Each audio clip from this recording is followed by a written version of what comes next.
আমি প্রথমে আজকে আপনাদের মাধ্যমে আমাদের শিল্পীদেরকে যারা দুস্থ বলে থাকেন তাদের কাছে আমি ক্ষমা চাইবো এবং আমি তাদেরকে হাত জোর করে অনুরোধ করব, আপনারা কখনো আমাদের শিল্পীদেরকে দোস্ত বলবেন না। আবার অনেক গুণী শিল্পীরা আছেন, কিংবদন্তিরা আছেন, অনেক সিনিয়র শিল্পীরা আছেন, যখন অসুস্থ হয়, কোনো ধরনের অসুস্থতার খবর প্রকাশ হলেই কিছু কিছু তথ্য বেরিয়ে পড়ে যে টাকার জন্য চিকিৎসা করতে পারছে না, অর্থের অভাবে ভুগছে। একটি কথা বলতে চাই যে ৮০ দশক কিংবা ৯০ দশকের শিল্পীরা কেন অসহায় সেই বিষয়টি একটু স্পষ্ট করতে চাই। বর্তমান প্রজন্মে আমরা যারা কাজ করি ২, ৪, ৫টি ছবি করার পরে আমরা অনেক দামি গাড়ি ক্রয় করি, আমাদের বাড়ি গাড়ি হয়ে যায়। কিন্তু তৎকালীন সময়ের শিল্পীরা কিন্তু তারা অভিনয় সত্তাকে মনে ধারণ করেছেন। তারা এমনও আছেন যে ৫-৭০০ ছবিতে অভিনয় করেছেন। ৫-৭০০ ছবির মধ্যে ২০০ ছবিতেই তারা কিন্তু অর্থের লোভ তাদের মধ্যে ছিল না। তারা সবসময় কাজ পাগল ছিল।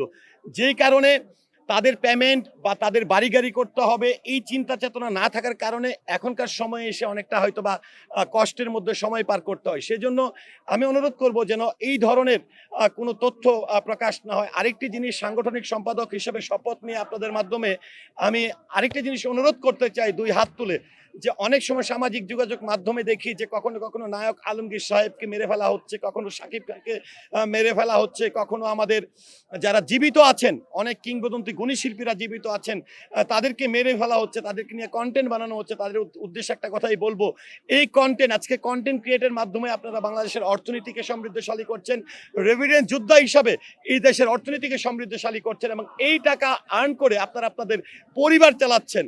আপনার অর্থ এবং আপনার আয় যেন সৎ পথে হয়। আপনি যখন মিথ্যা সংবাদ প্রকাশ করছেন, এই টাকা আয় করে যখন আপনি আপনার পরিবার চালাচ্ছেন, তখন কিন্তু এই টাকাটি হয়ে যাচ্ছে অসৎ। সেই ক্ষেত্রে আমি একজন সোশ্যাল ওয়ার্কার হিসেবে, কারণ বিগত দিনগুলোতে আপনারা নিশ্চয়ই দেখেছেন যে এরকম অনেক ইতিহাস আছে, যেমন মাফিয়া ভাই আমাদের ৯০ দশকের জনপ্রিয় একজন অভিনেতা, উনি উনি কিন্তু আমাদের কাছেও একজন মৃত ব্যক্তি ছিল, যিনি বর্তমানে আমেরিকায় আছেন।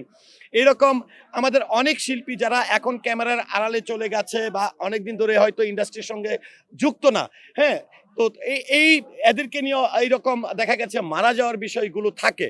তো আমি চেষ্টা করেছি, আমি মনে করি যে আমি যাদেরকে এই পুরনো শিল্পীগুলোকে আমি কেন নিয়ে আসি এবং কেন খোঁজখবর নিতে যাই, কারণ আজকে হয়তো আমি বাংলাদেশের বড় তারকা হতে পারিনি, কিন্তু আজকে যাদের অভিনয় দেখে অনুপ্রাণিত হয়ে, যাদের অভিনয় দেখার পরে তাদেরকে এক নজর স্বচক্ষে দেখার জন্য বিএফডিসির গেটে এসে দাঁড়িয়ে থাকতাম, তাদের সেবা করার সুযোগ মহান রাব্বুল আলামিন আমাকে দিয়েছে, এর চেয়ে বড় প্রাপ্তি আর কিছুই হতে পারে না।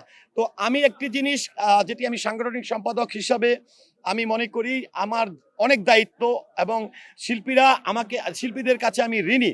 কারণ আমি যদি শিল্পী সমিতির সাংগঠনিক কর্মকাণ্ডের সঙ্গে একটু দূরত্ব বজায় রাখি, তাহলে এটি শিল্পীদের সঙ্গে বেইমানি হবে। আমি যেটি হচ্ছে প্রতিশ্রুতিতে বিশ্বাসী না। আমি মনে করি আমার শিল্পীরা যে কোনো সময় যে কোনো বিপদে পড়বে, আমি অবশ্যই সেই ২৪ ঘন্টা, রাত দিন ২৪ ঘন্টা আমার একটি নাম্বার, যে নাম্বারটা আমি ২৫ বছর ধরে ব্যবহার করছি। আমি নির্বাচন যখন করি, অনেক শিল্পীরা আমাকে বলে যে সনি, তুমি ভোট চাওয়ার জন্য, দোয়া চাওয়ার জন্য ফোন দিয়েছো, তোমার এই নাম্বারটা কি থাকবে?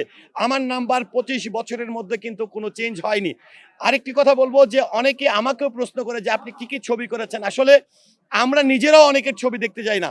আর তৎকালীন ৮০-৯০ দশকে ৩টি ছবি করলে তারকা হওয়া যেত, এখনকার ১০টি ছবি করলেও কিন্তু তারকা হওয়া যায় না। মনের অজান্তে আপনার দেখা হয় না এমন কাজও কিন্তু আমরা করেছি।